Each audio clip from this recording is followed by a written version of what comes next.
parenting ini teman sebangku yang aku contek juga sama-sama nggak ada. Sama-sama nggak tahu ya. Sama-sama belum suka. Aku pengen sih ngajakin anak-anak nanti untuk nonton bareng film ini. Terus sambil setelah itu aku akan jelaskan bagaimana kasih sayang seorang ibu terhadap anak-anaknya. Ibu banget gak sih itu? Kamu tahu gak sih mama tuh dulu ngapain buat kamu? Gak boleh gitu.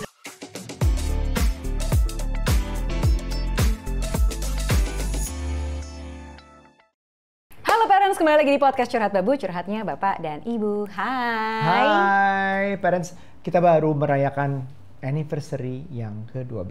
Wih, Konfeti. tolong ya editor. Gitu.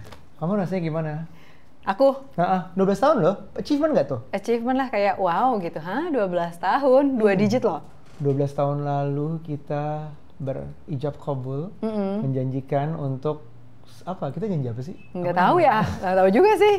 Tapi intinya ya waktu itu nikah nggak ada kayak sekarang lah. Kalau kayak sekarang kan banyak banget nih. Oh nikah harus checklistnya ini. Oh apa tuh nikah menakutkan gitu. Nggak ada. Dulu mah Iya, jalanin aja. apalagi aku ya 2 mah kali. cuma takut pamali gitu. Nggak gitu. Kalau sekarang mah nggak ada ya. Gitu. Jadi kayak seolah-olah tuh aku keberuntungan banget ya. Jadi kayak aku tuh ngelamar kamu di saat kamu berpikirnya lagi, pamali nanti. Jadi siapa aja yang ngelamar kamu saat itu, kamu terima gitu. Biar nggak pamali. Nggak tahu juga ya, bisa jadi sih. Ya 12 tahun, it's menurutku apa ya, 12 tahun tuh nggak lama-lama banget, tapi juga nggak sebentar-sebentar. Jadi itu masuk ke masa menuju remaja untuk pernikahan kita. Bener. Kalau kayak anak-anak aja tuh di usia 12 tahun kan lagi puber tuh ya. Lagi transisi dari preteen ke teenager. Terus kalau kita pernikahan 12 tahun ya emang lagi lumayan challenging sih. Layaknya anak ABG, challenging kan ya? Kayak apa-apa ditantangin ya kan. Kita bilang nggak boleh dia lakuin ya kan. Iya, anak-anak teenager tuh. Challengingnya juga masalahnya juga macam-macam ya. Lebih masalahnya juga menurutku lebih mungkin sedikit lebih dewasa dibanding masalah di awal 5 tahun misalnya. Iya. Nah kita kan mengingat kita tuh udah jadi orang tua hampir 9 tahun. Iya. Nah itu juga pembelajaran yang luar biasa banget. Di awal tuh challenge-nya beda, di tahun ke-12-13 ini menuju 13 itu challenge-nya beda lagi. Nah 9 tahun punya anak kita umur 8, hampir 9 dan 6. Itu sendiri menjadi parents adalah pembelajaran yang luar biasa. Itu bukan sekedar bumbu lagi ya di pernikahan, tapi udah kayak tambah materi, tambah tambah bahan mentah yang besar banget nih parenting menurutku. Jadi aku tuh masih inget rasa-rasa di awal jadi parents, kayak flashback ke 9 tahun lalu, di mana Aira lahir tuh banyak banget yang aku dapet. Jadi parents tuh sesuatu yang kayaknya itu adalah jalannya manusia ya, harus jadi orang tua. Kan kita tahu dari orang tua kita gitu. Kalau udah nikah ya punya anak. Tapi nggak ada yang ngajarin, ngasih tahu it's gonna be that roller coaster atau it's gonna be that scary actually. Jadi aku ngerasa di saat itu ketakutanku tuh numpuk tuh banyak. Gimana rasanya jadi parents itu takut untuk dia nggak bisa aku nafkahi, dia nggak bisa makan, dia nggak bisa dapet hak-haknya, dia nggak bisa pendidikan yang benar, dia nggak bisa aku cintai dengan benar, dan itu tuh numpuk sama perasaan gabung sama happy banget loh, bisa nih gue punya anak, melahirkan yang dari gue, darah daging gitu loh, kayak mixed feeling. Kamu gimana? Ya. Jadi orang tua emang nggak ada manual booknya kan. Kalau misalnya ada manual book, ada playbooknya, ada panduannya gitu ya. Itu mah enak. Kita tinggal ngikutin aja. Patternnya sama. Anaknya sama dong. Iya benar, enak kan gitu. Kalau sekarang tapi maksudnya kalau pada saat kita punya anak dulu tuh ya di 8-9 tahun yang lalu, bener-bener clueless lah. Aku belajar dari buku, sosial media nggak segitunya. Kalau sekarang kan udah ada Parent Talk ya guys, tinggal follow aja. Ting. Nggak. Kalau sekarang kan udah agak lumayan lah dari sosial media, orang udah speak up dan lain-lain gitu, bikin konten tentang parenting, ya udahlah bisa kita ambil lah gitu kan. Tapi kan dulu bener-bener nggak ada gitu, jadi nggak tahu nih mana yang benar, mana yang enggak gitu. Dan bahkan jadi orang tua tuh buatku pengalaman yang pertama kalinya, apapun. Kalau dari peran kita sebagai single terus jadi istri orang, ya paling nggak jauh-jauh banget lah. kan masih individu aja gitu kan, yang tadinya mungkin single gitu ya, FOMO ya, terus YOLO gitu, terus kan tiba-tiba jadi istri orang, ya paling apa sih perubahannya, nggak terlalu banyak lah gitu. Tapi begitu jadi ibu atau jadi orang tua lah, itu jadinya double triple perannya gitu loh, tanggung jawabnya gede banget. Aku ngebayangin kamu sih, maksudnya kamu yang mengandung, melahirkan, menyusui, dan kayak ini secara harafiah, ini anak ada makhluk lagi baru yang nggak bisa hidup tanpa kamu gitu. Iya. Dikasih makan dari kamu, itu kan kayak tanggung jawab perasaan yang luar biasa nggak sih? Iya, itu pertama kalinya jadi orang tua, jadi ibu gitu ya, atau mungkin buat kamu jadi bapak, itu kan semua ngerasain kayak achievement unlock gitu kalau kata anak zaman sekarang ya. Banyak banget skill-skill yang kita baru tahu kita punya sekarang. Skill-skill terutama kayak multitasking gitu ya. Aku bisa tuh lagi meeting sambil ngangon anak di playground, terus sambil makan. Nah, itu bisa semua tuh triple ganda gitu ya. Terus sambil ngaturin apaan les lah, apa segala macam tuh aku bisa. Itu kan bukan achievement juga sih. Itu nggak achievement. Tapi kan itu suatu beberapa pekerjaan yang ternyata aku bisa lakuin dalam satu waktu. Kalau aku belum jadi ibu, mungkin aku nggak bisa sih. Sebagai bapak, walaupun kita punya dulu waktu kecil punya orang tua juga yang kayak harusnya ngajarin, bukannya harusnya ya, maksudnya dia pasti udah pernah juga punya anak dan tahu rasa ngapa-ngapain. Tapi kan nggak pernah persis diajarin gimana caranya ganti popok, ngasih makan anak. Tiba-tiba itu ya belajar sendiri. Aku kayak belajar sama teman sebangku yang juga belum pernah ngelakuin itu juga ya. Kamu? Emang kita pernah sebangku ya, sekolah dulu? Parenting ini teman sebangku yang aku contek juga sama-sama nggak ada. Sama-sama nggak tahu ya. Sama-sama belum sekolah. Iya, semua itu serba pertama kali. Kayak pertama kali melahirkan, pertama kali menyusui, terus kayak pertama kali anak sekolah, ya kan? Pertama kali anak wisuda, TK udah wisuda loh. Terus pertama kalinya, pertama kalinya, apalagi kita anak mau pritin nih kayak sekarang, ya kan? Semuanya kayak dijalaninnya bareng-bareng pertama kalinya. Horornya ngelihat ada proses melahirkan. Siapa coba yang mikirin proses melahirkan di ruangan melahirkannya itu? Siapa coba yang mikirin kalau belum menikah ya, kalau belum punya anak? Itu kayak siapa yang mikirin pijet ASI, ternyata kamu lebih sakit daripada proses melahirkan, kata kamu. Benar. Ya, kayak kan nggak ada yang tahu tuh. Aku baru tahu. Nah, ini kemarin nih kita baru nonton film namanya Wild Robot. Wild Robot itu adalah, nih, premis gampangnya adalah sebuah robot yang terdampar di suatu pulau dan dia dianggap hilang, terus tiba-tiba aktif sendiri dan dia minta tugas gitu istilahnya.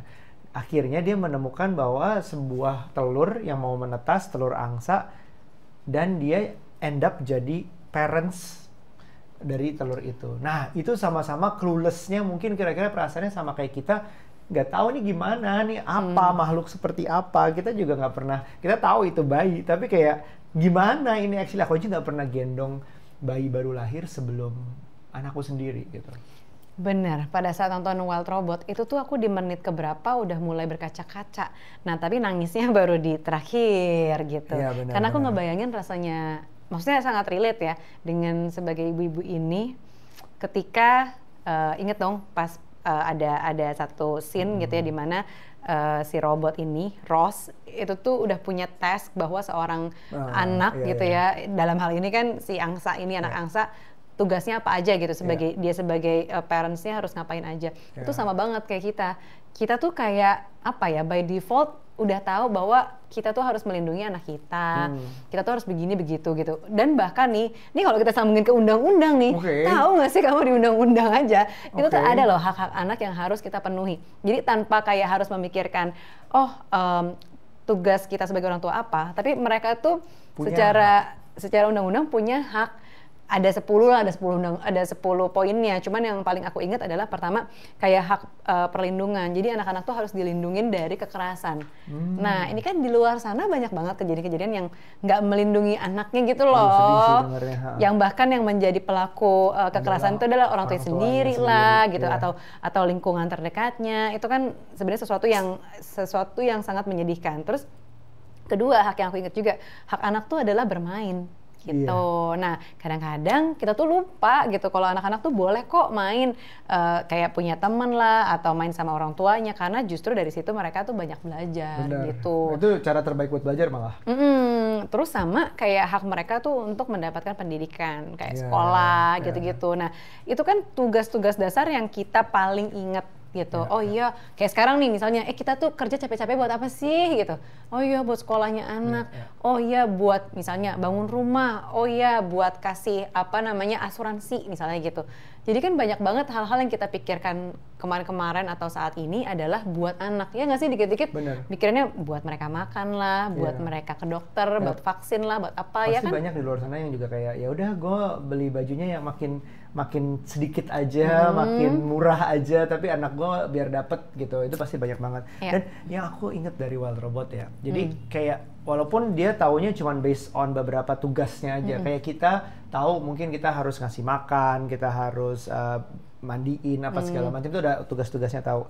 Tapi nggak disadari di awal adalah ternyata betapa punya anak itu justru mengubah kita sebagai orang tua. Itu jadi kayak pelajaran, kayak sekolah sendiri, punya anak itu sekolah sendiri tanpa anak itu ngajarin kayak guru gitu loh. Ini lo harus begini-begini, enggak. Tapi dengan anak jadi seorang anak aja, kita tuh berubah. Kita tuh berubah, bisa jadi lebih baik atau sebaliknya tergantung yang muridnya. Tapi kayak perubahan itu sangat nggak disangka gimana kita bisa melihat anak itu menangani masalahnya terus, atau enggak sesederhana misalnya melihat anak itu tuh sama kita. Ada beberapa perilakunya yang benar-benar sama kita. Di Wild Robots juga ada. Jadi kayak aku tuh melihat anakku tuh misalnya pengen berotot kayak orang tuanya gitu misalnya, pengen ikutan olahraga segala macam. Padahal aku nggak ngajarin dia kayak gitu. Tapi the way that she mimics itu kayak, oh iya berarti kalau yang bagus dia ikutin, aku jadi ngerti nih, mungkin yang jelek juga ada potensi dia ngikutin. Jadi bikin kita itu kayak harus, oh ya reminder, nih kayaknya gue harus mikir apa yang gue lakuin nih. Kayak gue harus jadi orang yang lebih baik lagi, karena ada tanggung jawab ini anak akan mengikuti, dia nggak tahu jelek baik buruknya suatu perbuatan, tapi dia akan ikutin aja. Jadi kita yang harus ngalamin, dan itu juga ada di film itu, diingetin banget. Nah itu aku suka banget digambarkan betapa ya namanya angsa sama robot ya. Kan beda ya. Angsa sama robot bener-bener beda ya. Pasti kan tiba-tiba ada kegiatannya si gaya gerak-geriknya si angsa ini otomatis mengikuti robotnya. Dan robotnya udah gitu nggak ngasih tahu, oke lo harus jalan kayak gue ya, lo harus ini kayak gue. Karena ngelihat aja, copy paste aja dari apa yang dia lihat gitu kan. Nah tapi kalau aku justru ya ngelihatnya tuh dari yang kamu bahas ini, jadi orang tua, jadi ibu gitu ya, justru menambah ruang atau kapasitas hati ibu. Ya nggak sih? Yang tadinya mungkin kita cuman mau membesarkan anak ini by default dan sekedar tugas-tugas, tapi sebenarnya jadi menciptakan kita tuh punya hati perasaan sama emosi ke anak gitu loh. Jadi lovey-dovey-nya tuh dapet, oh ternyata tuh aku bisa ya sayang sama kalau kita satu orang atau jadinya 2 orang, ataupun mungkin yang punya 3 anak, 4 anak, oh ternyata gue bisa loh punya 3-4 orang anak yang gue bahkan sayang gue bisa berlebih gitu. Jadi artinya tuh kan stretch kapasitas kita sebagai orang tua yang kita berpikir mungkin ya, kalau kayak dulu waktu kita masih punya 1 anak doang, aku tuh nggak terlalu pengen buru-buru punya anak kedua karena aku berpikir, duh nanti kasihan dong anakku yang pertama ini kurang kasih sayang gitu. Ya kan, ingat ya? Kamu udah berubah nih. Ya kan, kayak kasihan nanti anakku yang pertama jadinya berkurang kasih sayangnya. Ternyata enggak, justru dengan hadirnya anak kedua itu tuh justru melebarkan lagi sayangnya si ibu ini. Jadi, tuh bisa menambah gitu ternyata. Oh gitu. Aku pernah lihat video kalau nggak salah di YouTube tuh bilang, punya anak hal yang kita nggak ketahui adalah ternyata itu memberitahu kita ternyata hati lo tuh bisa mencintai seseorang sebesar ini. Jadi aku pikir nih aku udah cinta diriku cukup, cinta kamu bucin banget, tapi ternyata tanpa disadari punya anak itu, oh ternyata gue bisa lebih mencintai orang segitunya.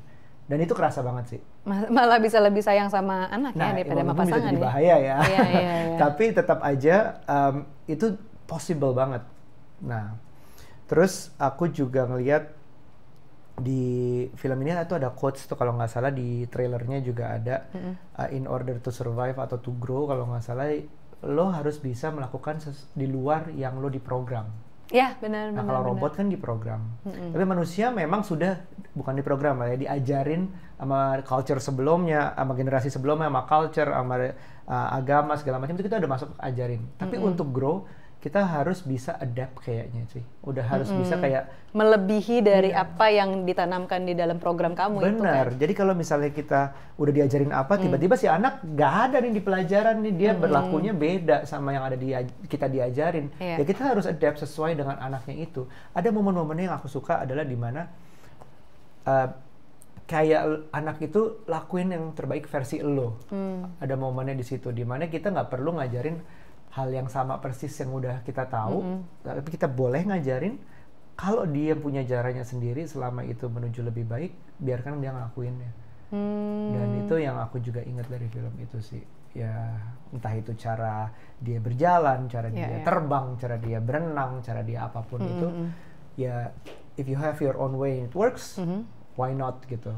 Ya. Sama sebenarnya gini, kayak di film itu kan menggambarkan bahwa orang tua tuh pengen memberikan kenyamanan buat anak. Itu yang selalu kita usahakan. Bukan selalu kita berikan sih, tapi kita selalu usahakan, ya kan? Kayak misalnya aku tahu nih Aira nggak suka kepanasan ya. Sesimpel itu aja, aku selalu menciptakan bawa kipas. Biar dia nggak kepanasan gitu, kayak oke deh, aku tahu ini nanti bakal panas, oke aku kasih kipas gitu. Misalnya pokoknya kenyamanan-kenyamanan itu kita coba ciptakan. Terus kayak misalnya waktu itu kita pernah liburan ke sebuah negara yang memang makanannya barulah buat Aira. Aku bawa apa?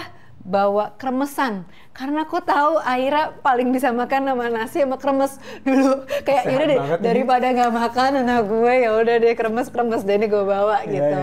Ya itu tipe kayak gitu, yang penting ada kenyamanan lah dikit. Nah itu kan hal-hal simpel, hal kecil gitu. Tapi aku tahu juga, ya maksudnya anak-anak mungkin nggak selamanya dikasih kenyamanan terus ya. Mereka kalau kayak nyaman terus nggak belajar dong ya kan. Katanya kan room for growth-nya kan baru terjadi kalau ketika mereka tidak nyaman gitu. Dan yang kita pelajari, yang aku juga pelajari ya tambahan dari film ini, support system.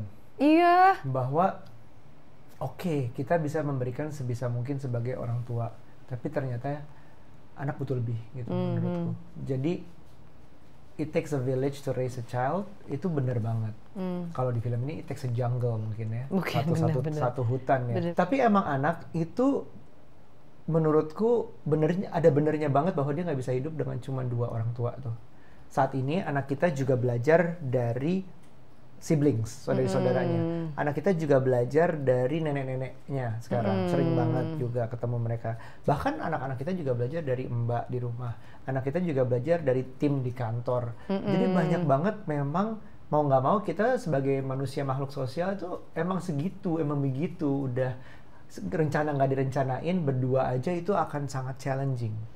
Kita akan, kayak kamu ya menurutku, growth kamu itu juga dibantu dengan anak yang udah siap dibantu support system juga. Kalau enggak, kamu akan terpaku 100% waktu kamu untuk anak, mungkin nggak akan punya waktu untuk growth kayak sekarang gitu. Jadi memang anak tuh, dan kita sebagai orang tua kalau udah mentok terus hidupnya cuma buat anak, bagi aku tuh ya stres juga, bisa jadi stres, dan anaknya tumbuhnya juga nggak maksimal. Iya. Aku sangat memvalue ini loh, support system, karena aku yakin nggak mungkin bisa membesarkan kayak Aira Shua nih sendirian atau misalnya sama kamu aja gitu. Enggak, pasti aku butuh bantuan lain-lainnya dengan peran yang berbeda-beda. Mungkin nggak peran semua sama, kayak oh ini sama-sama untuk ngejaga anak-anak, ya nggak juga, perannya beda-beda tuh. Ada misalnya mbak, oh ya bagian nemenin mandi sama makan aja gitu. Selanjutnya kayak buat belajar tuh biasanya sama kita, ngerjain PR kan. Terus misalnya aku butuh bantuan ibu-ibu sekolah nih, karena kadang last minute aku cancel jemput misalnya gitu ya. Kalau misalnya ada teman sesama ibu-ibu gitu, itu support systemku juga tuh. Atau bahkan sekedar kayak teman bertanya di WhatsApp grup aja, anakku lagi sakit ini nih, kira-kira kasih apa ya gitu, atau kira-kira ke dokter mana ya, itu kan udah support system. Itu udah support, gitu, benar. Ya misalnya anak mau nginep rumah orang tuanya juga nggak apa-apa ya, kita bisa pacaran berdua. Nginep rumah orang tuanya gimana? Rumah neneknya maksudnya. Oh, rumah nenek, iya, itu nggak apa-apa. Kita juga bisa pacaran ya. Jadi banyak peran lah gitu, kayak digambarkan di film ini. Memang support systemnya adalah satu ini ya. Satu hutan gitu yang ngebantuin untuk ngebesarin si anak ini. Walaupun kalau kita lihat di situ nggak semuanya baik gitu, karena mereka ada yang saling konflik, berantem apa segala macam, tapi demi membesarkan anaknya, makanya emang harus rame-rame sih gitu yang ngebesarin anak. Aku sangat memvalue support systemku sih sampai saat ini. Jadi bagus deh, menurutku film itu ada lucunya, ada animasinya bagus banget by the way, ada lucunya, ada dramanya, ada nangisnya, aku rekam kamu nangis dapet, ada nangisnya, ada pelajarannya, tapi masih dibawa dengan sangat soft dan fun gitu loh menurutku, nggak kayak terlalu usaha banget ngajarin. Ya, it's one of the best movie 2024 ini, menurutku harus nonton. Itu tanggal 11 Oktober, bisa ditonton bareng-bareng, harus ajak anak nih semua umur, ajak anak, tapi kalau bisa orang tua bareng gitu, suami istri, bapak ibu nonton, itu bisa saling kita lihat reaksinya anak gimana. Jokesnya aja aku suka gitu, ada yang nanti jokes sekitar posum ya, nah itu lucu banget. Ya. Aku pengen sih ngajakin anak-anak nanti untuk nonton bareng film ini, terus sambil setelah itu aku akan jelaskan bagaimana kasih sayang seorang ibu terhadap anak-anaknya. Ibu banget gak sih itu? Kamu tahu gak sih mama tuh dulu ngapain buat kamu? Gak boleh gitu. Akan aku jelaskan kepada Aira Shua gitu, bahwa ibu nih kayak begini loh gitu. Ya. Nanti setiap kali dia ngapain di remajanya, nih nonton Wild Robot. Aku bakal ungkit. Kamu ingat tidak? Iya, jerih payah terus. Surga ada di telapak kakimu gitu. Ya, diulang terus ya. Ya gitu teman-teman. Jadi parents, kita highly recommend untuk nonton Wild Robot, bagus banget segitunya, apalagi untuk parents dan juga untuk yang merasa walaupun belum jadi parents ya. Semua pasti pernah jadi anak menurutku. Bener, ini tuh yang sangat relate, bukan cuma buat kita aja sebagai ibu, sebagai bapak gitu ya. Bahkan buat yang masih muda-muda nih pasti relate banget sama, aduh jangan deh nanti spoiler. Pokoknya nonton aja dan ingat kebaikan bapak dan ibumu. Habis ini telepon mamamu. Ya gitu, tapi seriously, Amin harus nonton. You have to watch it. Amin. Jangan lupa bawa tisu. Betul. Gitu. Nah, film Wild Robot ini akan keluar di tanggal 11 Oktober. Dia tuh main Lupita Nyong'o sama Pedro Pascal tuh. Tahu kan kalau fans Game of Thrones atau fans Last of Us atau 12 Years of a Slave, itu juga bagus banget dia di situ, suaranya, actingnya bagus banget, acting suara. Dan it's PG rated. Jadi ya maksudnya SU semua umur. Semua umur ya. Komen di bawah kalau udah nonton, boleh banget. Atau kalau ngajakin orang nonton video ini, podcast ini, boleh di-share dulu sebelum mereka, tapi gue nonton apa enggak ya, nonton podcast ini dulu. Nah abis itu mereka nonton filmnya, boleh. Benar, pokoknya jangan lupa siapkan tisunya guys. Dan jangan lupa ingat pada ibumu. Tetap. Sampai ketemu di curhatan berikutnya. Bye.